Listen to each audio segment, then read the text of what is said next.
Sejam bem-vindos ao canal Vivificando Vidas.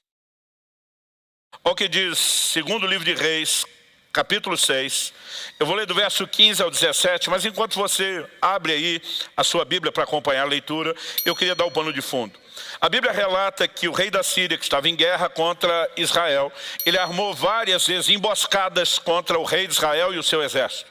Mas a Bíblia diz que todas as vezes Eliseu ia advertir o rei de Israel: não passe por tal e tal lugar, porque o rei da Síria tem uma emboscada para você. O rei de Israel, além de evitar passar pelo lugar, mandava conferir e descobria que era verdade. Foram tantas emboscadas frustradas, a Bíblia diz que isso não aconteceu nenhuma nem duas, ou seja, várias vezes, que o rei da Síria reúne a sua cúpula militar para tentar descobrir quem é o delator, quem que estava vazando os planos. Os caras morrendo de medo da acusação de traição, falam para o rei da Síria: não, meu senhor, é que lá em Israel tem um profeta que ele sabe as palavras que você fala no seu quarto de dormir. Ele é o cara que está estragando tudo. Aí o rei da Síria diz: o problema é um homem. Quem é o homem? É um tal de Eliseu. Ele diz: descubra onde está. A informação chega para o rei da Síria, está numa cidadezinha chamada Dotã. A Bíblia diz que o rei da Síria mandou um exército inteiro, não para conquistar a cidade, mas para prender Eliseu, para eliminar a ameaça. É esse o contexto que vai ser descrito agora. Verso 15. Tendo se levantado muito cedo o moço do homem de Deus e saído, eis que tropas, cavalos e carros haviam cercado a cidade. Então o seu moço lhe disse: ai, meu senhor, o que faremos? E quando ele sai, está tudo diferente de como a cidade estava quando adormeceu. Agora a cidade está sitiada, um exército cercou a cidade. Eu não sei se a essa altura o moço já sabe que o alvo é Eliseu e quem está com ele, ou se ele imagina que o problema é de todos. Mas ele fica desesperado por aquilo que ele está vendo, por uma realidade que é natural. E ele vem falar com Eliseu de um jeito muito parecido que muita gente nos procura quando vem pedir oração. Ah, e agora? O que é que nós vamos fazer? Olha o que diz o verso 16.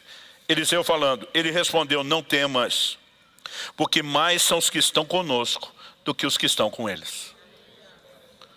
Não temas, lembra do que nós já falamos antes, que quase sempre na hora da fé, a Bíblia primeiro vai falar de você gerenciar as coisas do lado de dentro, antes de vivenciar resultados do lado de fora. Mas ele faz uma afirmação que na perspectiva humana, natural, não bate. Porque Eliseu diz: em maior número são os que estão conosco do que os que estão com eles. Eu imagino aquele garoto olhando para Eliseu, contando 1, 2, 2, 1, 1, 2, 2, 1, olhando e pensando: a matemática não fecha, não bate. Agora Eliseu vê que esse menino está preso no natural, e ninguém que anda em fé pode estar preso àquilo que é natural.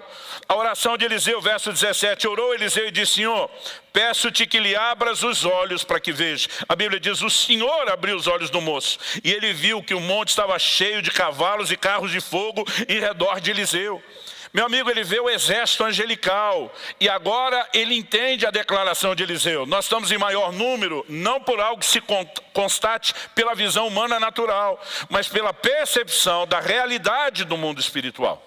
Agora, porque eu e você convivemos com dois reinos, duas dimensões, o que é que nós temos que entender? Que nem sempre esses dois reinos estão apresentando a mesma realidade. Às vezes a realidade do natural está dizendo: você está lascado, o negócio está feio, está caótico e vai piorar. Mas se você tem o entendimento do reino espiritual, você pode ter acesso a uma outra verdade. Isso não significa que o que está aqui não é verdadeiro, mas é verdadeiro numa dimensão. Isso que está do lado de cá no invisível também é verdadeiro em outra dimensão. Agora, qual a diferença entre essas duas verdades?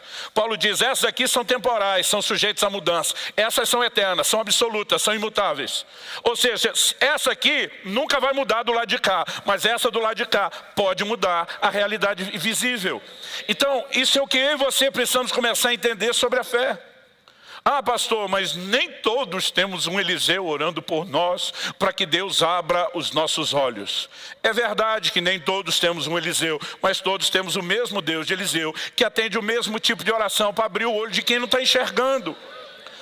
Sabe, muitas vezes não se trata de Deus fazer, se trata da gente enxergar o que já foi disponibilizado. Se eu e você começamos a entender esse tipo de verdade que guia a fé, que a fé, ela na verdade vai nos levar a lidar com dois reinos, duas realidades, então nós vamos entender. Deixa eu tentar ilustrar isso usando a linguagem mais contemporânea. Vamos apelar para os filmes de ficção científica. Tenta imaginar que a fé é uma espécie de portal entre os dois mundos, mundo natural e mundo espiritual. Então eu e você estamos diante de uma realidade. Isso aqui não é mentira. Eu às vezes vejo uns pregadores de fé empolgados e digo, essa enfermidade no seu corpo é mentira. Minha vontade de dizer mentira porque não é o seu corpo que está doendo. Está doendo de verdade, não é uma mentira. É uma realidade, mas é uma realidade transitória que pode ser mudada. E do lado de cá nós temos um outro nível de realidade que diz respeito à cura, à intervenção de Deus e à saúde. Essas não vão ser alteradas por aquelas, mas aquelas podem ser alteradas por essa. O que é que eu e você precisamos entender? Que quando nós nos recusamos a apenas olhar o que está aqui e começamos a visualizar o que está do lado de lá, nós temos a possibilidade de passar pelo portal, entrar na realidade do mundo espiritual, pegar essa verdade do lado de cá, voltar com ela pelo portal e sobrepô-la sobre a realidade do mundo natural. A fé permite a mudança de realidade, onde a coisa é transitória, não onde é absoluta. Ou seja, de repente, aquele moço que até então só estava pensando, agora o negócio deu ruim e deu ruim para valer. Ele deve ter ficado, é muito valente. Eu não sei realmente como ele ficou, mas eu imagino como eu ficaria se eu tivesse tido aquela visão do exército angelical. Eu acho que eu ia até provocar o exército. Dá de livro, vem agora, vem agora. Porque quando você tem uma outra informação, meu amigo, a coisa é completamente diferente. Principalmente quando se trata de informação confiável. E a fé, ela precisa vislumbrar aquilo que Deus tem declarado. Em agosto de 2011, Kelly e eu fizemos uma viagem para a Índia. 2 domingos atrás, o Naya da Missão Adore estava aqui.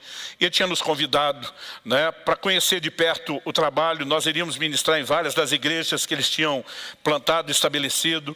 Kelly iria me acompanhar, não apenas pelo tempo e o tamanho da viagem. Ela também, né, havia se disposto a ajudar com a expertise dela na área de pedagogia, qualquer coisa que a escola lá precisasse.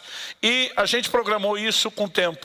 Mas à medida que foi chegando a data, eu lembro que eu comecei a vislumbrar a impossibilidade.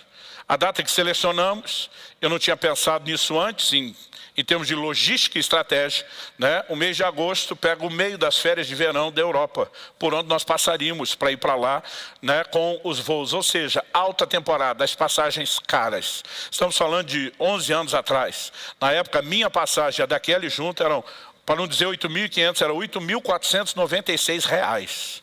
E eu lembro que a gente estava se aproximando, algo entre 2 a 1 mês antes do evento. E o Naya me liga, e aí, você vem ou não vem? Eu falei, amigo, eu não sei se eu vou. Ele disse, por que não? Eu falei, cara, as passagens estão muito caras, eu não tenho recurso, a coisa não clareou até agora, eu acho melhor a gente deixar para mais para frente. E eu lembro de uma atitude dele que me provocou. Eu não sei dizer se mexeu com meus brios, se me irritou, o que foi que aconteceu. Mas ele falou assim, meu amigo, se Deus falar para você não vir, ótimo, obedeça a ele, está na paz. Mas se Deus não está falando para você não vir, você vai se curvar diante de uma circunstância, você que é o cara que prega fé, que já viu tanto milagre. Ele disse, se você tiver uma palavra de Deus para não vir, não venha. Agora, se você não tiver, não seja covarde. Aí eu fui falar com Deus, com raiva dele.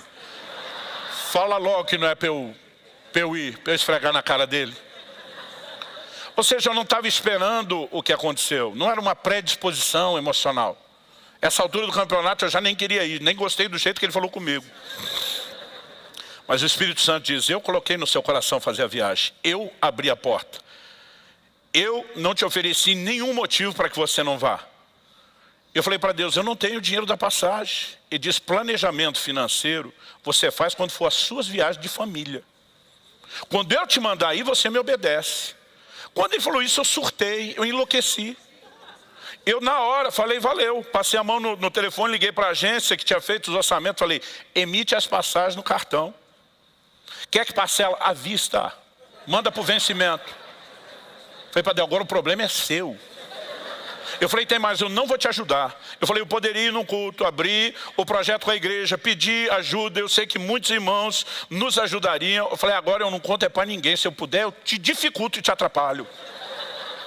Porque eu estava assim, enlouquecido por uma atitude de fé. Ainda lembro o dia que eu dei o telefonema. Uma sexta-feira 13. Eu estou tentando lembrar se era de junho ou julho. Era um pouco antes, a viagem seria em agosto.